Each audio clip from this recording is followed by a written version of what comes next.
The Kings take the hardwood for the second time in 24 hours, already guaranteeing a winning road trip. They roll into Chicago tonight. I, on the other side, share with you why I think tonight is a must-win game for the Kings.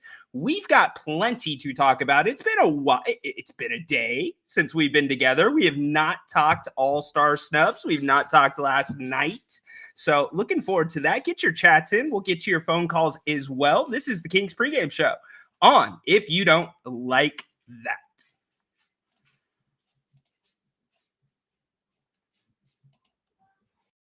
Three, two, one, go. Sacramento miscue. Carter, stolen by Williams. And look at this. Oh, you don't like that. You don't like NBA basketball. Goodbye. Oh, if you don't like that, you don't like NBA basketball. The exclamation point from De'Aaron Fox. Oh, if you don't like that, you don't like NBA basketball. Boy, that's an ESPN highlight right there. Whoa. Carlson comes in. How about this? Holy moly, Jim Bob Foley. That is a major league smush. Welcome back into the party. And welcome to all of you on this beautiful Saturday. I'm Ryan in Sacktown. This is If You Don't Like That. We're getting you ready for the Kings and the Chicago Bulls. Check it out. Those are your Kings statistics through the last 5 games. Grant and I talk about all the time. 5-game segments. How's that hit you, Kings fans? Does that look like winning basketball? Is this look like how Mike Brown, Monty McNair, the rest of the Kings organization imagined this team could play? And not saying this team's playing its best basketball right now by any means.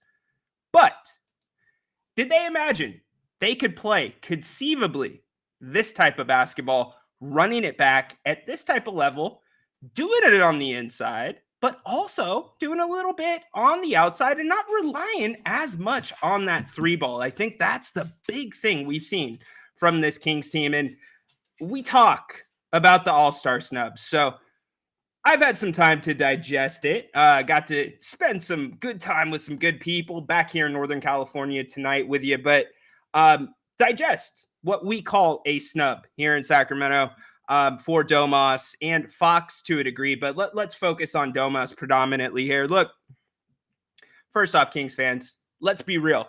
Domas is not a good all-star game player. It is not conducive to his style. You get him some extra rest, right?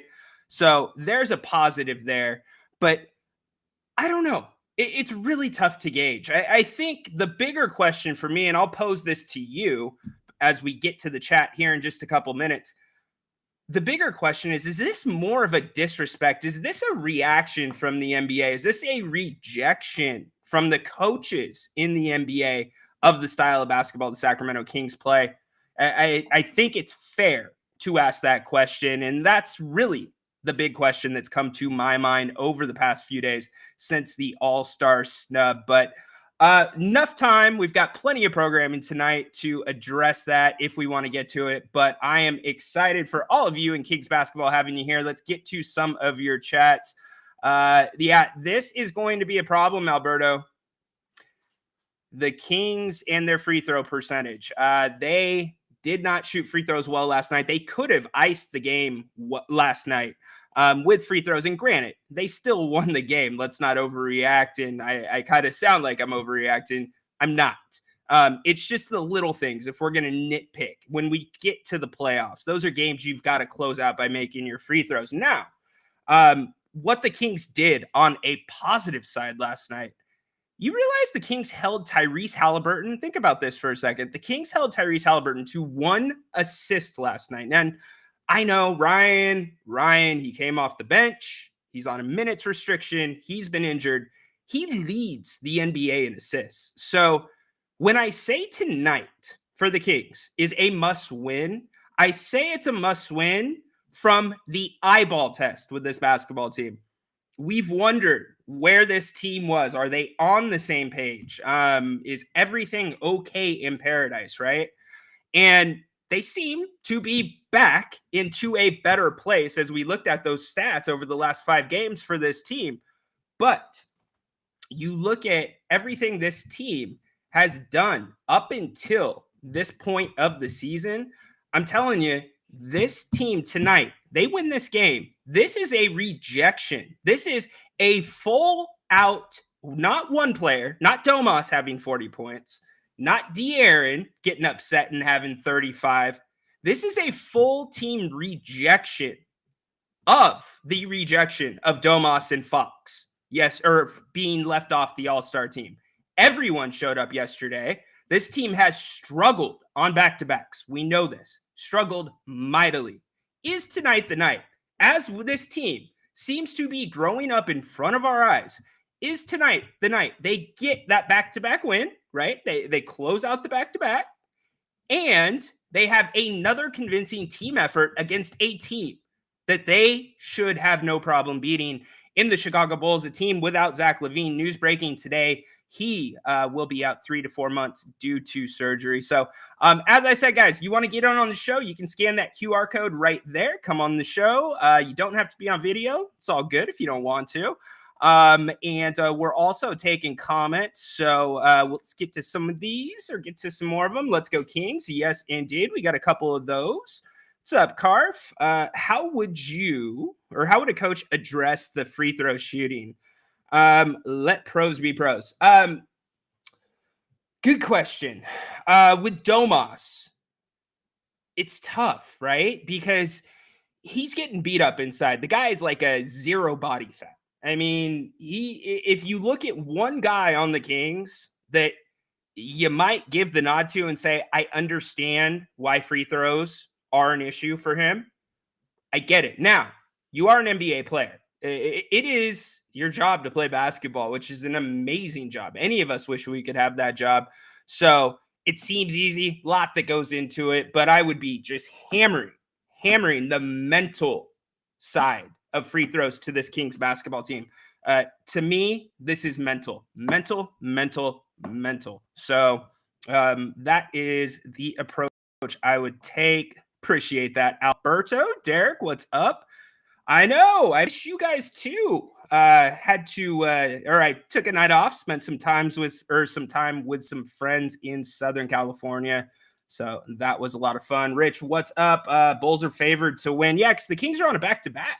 I mean, you got to remember that the Kings were favored last night to win, Rich. I don't look at the odds so much. It's not something I pay attention to. And quite frankly, many games the Kings are favored to win, they end up losing. So maybe it's a good thing that the Kings are not the favorites tonight. Aztecs, yes. Big win. Go Aztecs. SU with the love. So Kings Bulls coming up tonight. Billy Donovan's group. What do you want to say about the Bulls? 23-26 on the season, 9th in the Western Conference. They've been injury stricken. Alex Caruso, who seems to be a name that's coming up a lot in Sacramento trade talks. He is available. So will the spotlight be on him tonight? I bet a little bit. Spotlight will be on him. But this Bulls team really doesn't do anything great, but they don't do anything bad either. They're scrappy. So they can sneak up to you on a decent night. Don't expect a lot of defense from this Bulls team. And again, the Kings, it's a shooting contest. Can the Kings out offense this Bulls team tonight? And we talk about, and I listened to the post-game show last night, and Grant talking about this Kings offense being a balancing act, right? If you can't outscore the opponent, then you're not going to win the game. This team is slowly showing that they are able to make adjustments, and they are able to block the paint, dominate in the paint at times, rebound the basketball very well, limit second opportunities very well. So this Kings team, there's things that they can do better. There's things the Bulls can do better. But at the end of the day, this is two teams looking to find their way. And one in particular in your Sacramento Kings that have seemed to find a way to win, doing it the other way, which is inside, which is defensively. Last night, the Pacers dominated the paint in the first half, or in the first quarter, I should say, even the first half to a degree, dominated the paint. Second half, different story. The Kings took over the paint defensively. They held the Pacers to under 50% from the paint. Now, remember, 50% from the three-point line. Good numbers. Paint, not so much. So, anyways, we're getting you ready. This is If You Don't Like That. I am Ryan in Sacktown. Happy to have you here with me tonight. We will be live at halftime, as always, on If You Don't Like That. And as we always remind you, if you don't mind, subscribe to Grant's YouTube channel. We get some exclusive content up there. We drop some shows once in a while without any warning. You get Grant's rants. So go subscribe to that. Check it out. Tons of content. But Grant and Jerry Reynolds here at halftime, and then post game, we will be wrapping things up for you tonight on If You Don't Like That. If you're in the Sacramento area, watch out, be safe, storm moving in. So batten down the hatches and stay safe if you're heading out on the roadways. It's a problem, Furious. It's a problem. It's certainly a problem. So this is one of to me, when I look at the Bulls, and that's why I say tonight, the cards are set up perfectly for this Kings team to win this game. I don't care they played last night. This is a game still having played last night. Think about some of the opponents the Kings have played on this road trip that have played back on the second night of back-to-back, or the second night of a back-to-back already this year, or already on the road trip. And the Kings taking advantage of those, and those teams have shown up with energy. So can the Kings do the same? I sure hope they can. The one thing too, Furious, too often when the Kings are playing a team, which we feel the Kings should be, we feel as Kings fans, the Kings come out and they shoot the three ball. They see if the three's going to go or if the three's not going to go to start the game, which allows the other teams to kind of get loose. They get comfortable. The game's up tempo because you're getting long rebounds if the ball's not going in. So we know that three ball shot's going to be there all night. We know that. Most times the Kings can get that shot. I want to see the Kings start tonight from the paint. I want to see what they can do inside. And remind you, last night, interesting rotation. No JaVale McGee. No Alex Len. Mike Brown did not play a big man outside of Sabonis. So we'll see what he does tonight. My guess is he will be giving JaVale some time there. We've talked about it. I mean, if we want to talk about it a little bit more, field goal percentage, the Bulls 23rd in the league, 23rd in 3-point percentage, free throw percentage. The Bulls 13th in the league, offensive rebounding 10. So they're in the top third of the league in offensive rebounding. Defensive rebounding 20th. So that should be an advantage, Sacramento. Really, turnovers.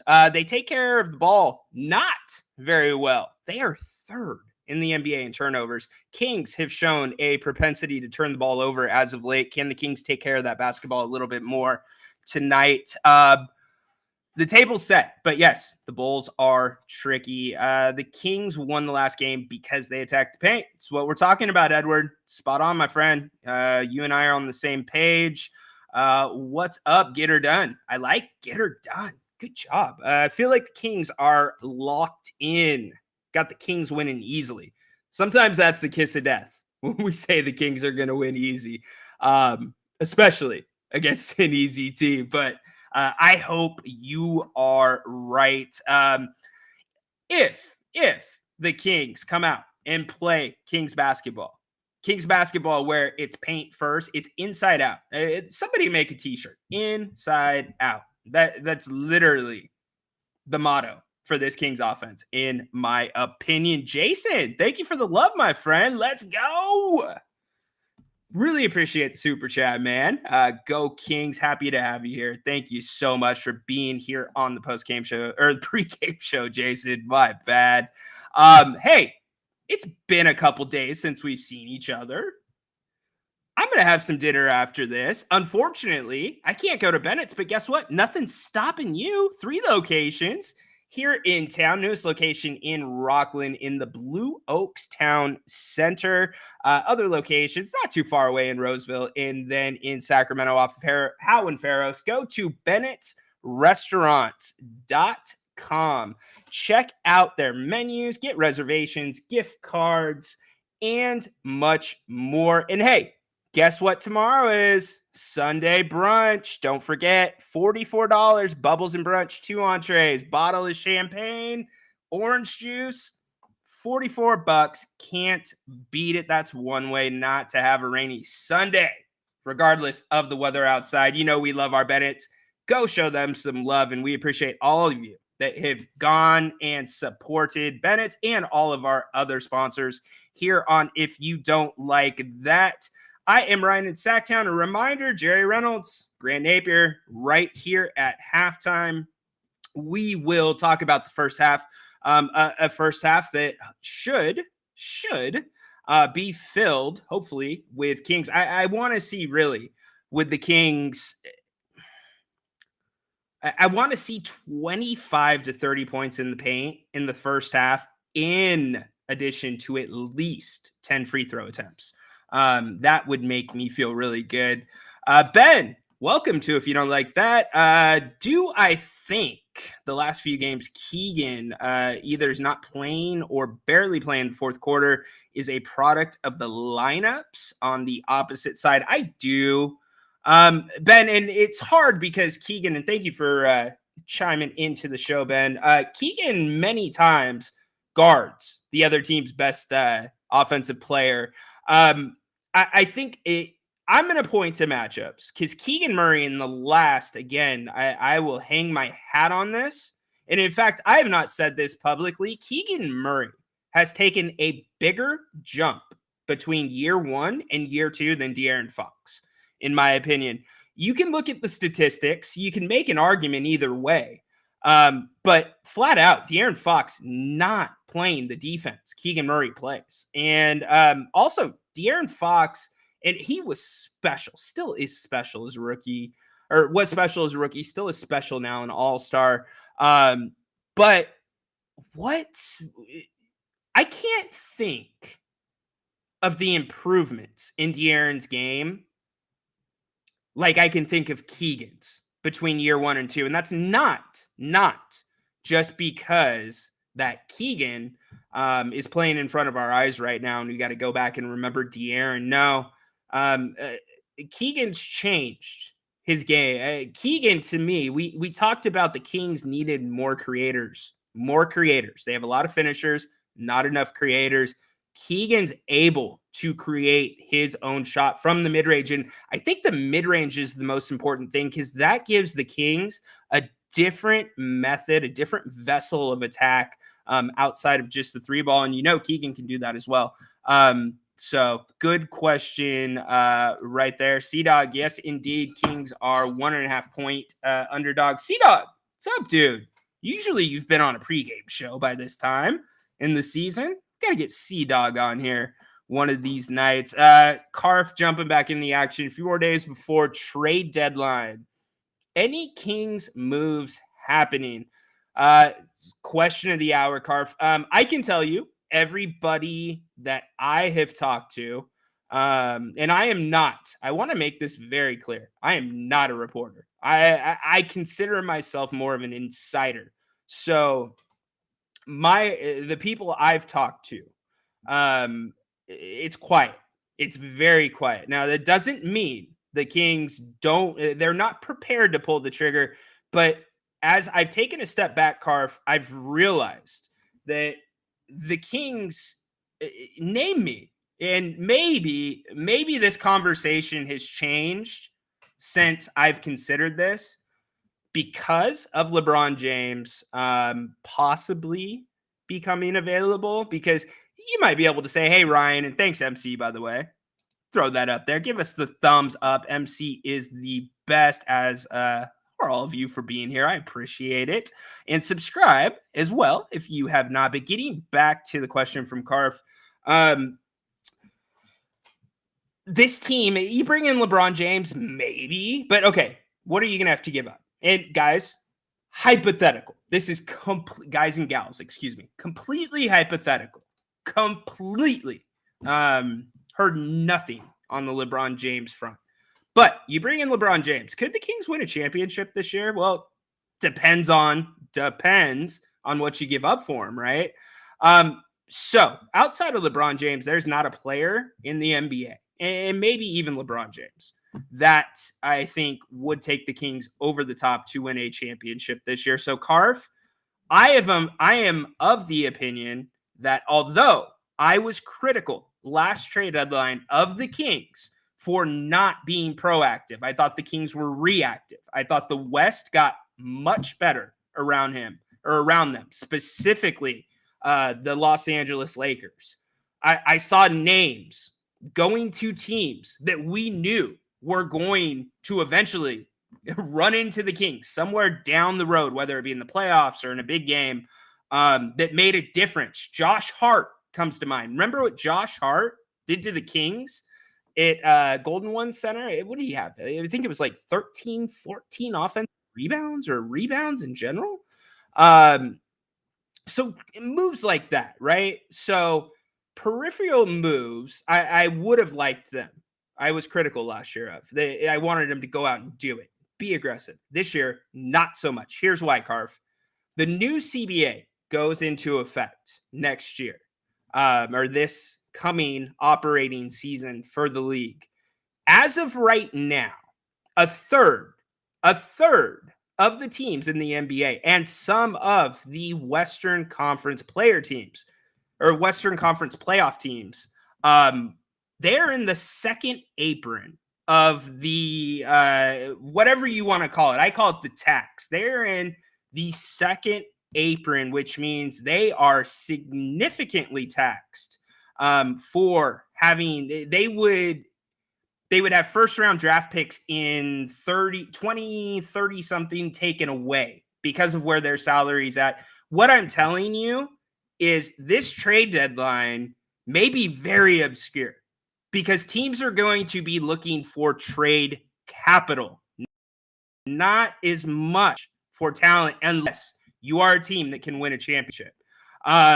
So I am okay with the Kings taking a step back, making peripheral moves, even if they are not super aggressive, and running it with what they have right now. Because if the Kings don't rock the boat, they are set up better than probably two-thirds of the NBA.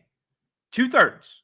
When you look at the roster, who they have locked in right now, and you also look at how desirable Sacramento is to play for in terms of the way they play. Mike Brown, players coach, right? Fun place to play, Sacramento. Once guys get here, they love the community. Seems to be a great locker room. So, Carf, stay put. Don't overpay. Stay put. Don't overpay is my motto for this trade deadline. So Edward getting back in. I feel like they can get some rest after the All-Star break. They're going to be 1,000 times better, especially Fox. Could be. Remember, Edward and everyone, this time last year is when this Kings team made their big run. Think about that. They gained their momentum going into the break, and they caught a ton of breaks coming out of the All-Star break, and they took advantage of it. And that's what really, if you think about it, landed them that 3 seed. So it is what it is. We're going to go quickly across the seas to Baki over in Serbia. What's up, buddy? Happy to have you here on the pregame show. I'm fine, thanks. How are you, bud? Baki, I got you. Can you hear me? Baki, I'm going to have to take you down. My apologies. That's a technical issue on my end, Baki. That is my bad. I will make sure to get you up at halftime and or post game. My apologies. I'm sure everybody, as I did, wanted to hear what Baki had to say. But anyways, guys, Kings Bulls, this has been a really long and wide spanning. I know you do, Ben. I do not. That's a technical issue on my end. I can't fix it while we're talking right now. So I apologize for that. I will get that fixed. But the Kings roll into Chicago tonight. Second night of the back-to-back. All eyes probably on Alex Caruso. I think Alex Caruso. That's been the guy that everybody's talking about. And I think a lot of teams want him. Very, very team-friendly salary. But I'll leave you with this. Harrison Barnes, he keeps playing this basketball, this interested basketball. Do you need Alex Caruso? Think about that. Anyways, we will see you at the half. Don't forget Jerry Reynolds, Grant, right here. I'll be with them, and then we will have your post-game coverage. I appreciate all of you being here. And please do not forget, go hit that QR code right now. Take a picture of it and subscribe to Grant's YouTube channel. That's where you can find all of our content, including exclusive rants and sometimes some shenanigans. We have a good time. Yeah, if you guys haven't seen the video of Grant, have you guys seen the video of Grant calling the turtle? Did you guys see that? He's sitting in his backyard. He was here in Sacramento. I think it was for the playoffs or no. It was before the start of the season this year, and we were having our meetings. And there's a turtle on his patio. I think it's their turtle. And it was out and racing. Grant was trying to feed it, and he was trying to get to the lettuce, the turtle, and Grant was calling it. He can't go all the way. Yeah, so it was a lot of fun. Go check that out. Anyways, Kings Bulls coming up. Go Kings, light the beam. We will see you at halftime. Grant Napier, Jerry Reynolds, right here. I'm Ryan in Sacktown. Thanks for being here. See you at that.